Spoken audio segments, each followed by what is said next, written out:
নমস্কার,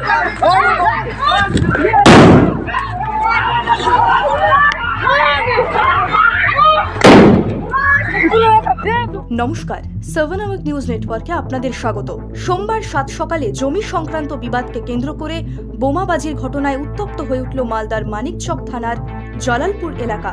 স্থানীয় সূত্রে খবর, জমি সংক্রান্ত বিষয় নিয়ে মুসলিম আলী ও আজগর আলী এই দুই পরিবারের মধ্যে দীর্ঘদিন ধরেই বিবাদ চলছিল। রবিবার বিকেল নাগাদ আবারও সেই অশান্তি মাথাচড়া দেয়। তবে সোম সকালে ফের বিবাদের সূত্রপাত হতেই এলাকা জুড়ে বোমাবাজি শুরু হয়। আজগর আলীর পরিবারের দাবি, মুসলিম আলীর পরিবারের তরফেই প্রথমে বোমাবাজি করা হয়। তার মেয়ে সামিনা খাতুন মুসলিম আলীর পরিবারের কঠোর শাস্তির দাবি জানিয়ে কি বললেন শুনবো। আজগরের ছেলে বারকাত আলী, ও ব্লকে চাকরি করে। ও সকালে বাজার করতে যাচ্ছিল আর ওর ওপরে বম চালিয়ে দিয়েছে। ওই আওয়াজ পেয়ে ওর আজগরের ফ্যামিলি সবাই লাঠি নিয়ে দৌড়ে গেল, তাদের ওপরেও বম চালালো আর তারা লাঠি দিয়ে মারলো আর তেড়ে চলে আসছে। এক বছর 2 বছর আগে ওরাই আবার বম চালিয়েছিল। ওরা জোর জবরদস্তি ওদের জমি থেকে নিকাশ রাস্তা চাইছে আজগরের জমিতে, বুঝতে পারছেন? এটা নিয়েই রাগ।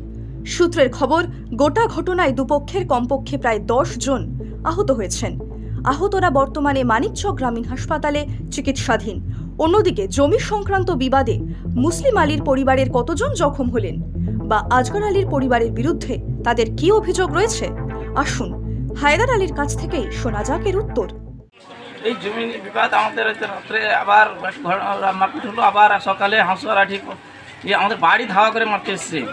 রোডে আমাদের বাড়ি, আমাদের রোডের উপরে এসে মারতে। কারা? আজগরের ছেলেপেলে মোটামুটি প্রায় 20-25 জন। এরা 7 জন আহত হয়েছে। 7 জন? হ্যাঁ, 3 জন এখন বর্তমান রিফার আছে। এখন এসছি, এখন ডাক্তাররা এখানে দেখতে পাচ্ছেন। জমি নিয়ে কি বিবাদ ছিল? জমি আমাদের জবরদস্তি জমি ধরে আছে। আমার জমি ধরে আছে, কাগজের জমি। কে জমি ধরে আছে? আজগরের ছেলেপেলে। আচ্ছা।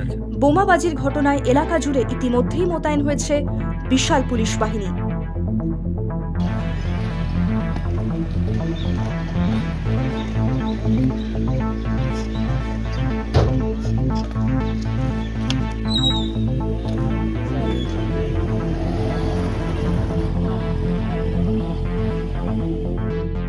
মালদা থেকে তনুজ জৈনের রিপোর্ট, 7 আওয়ার নিউজ নেটওয়ার্ক।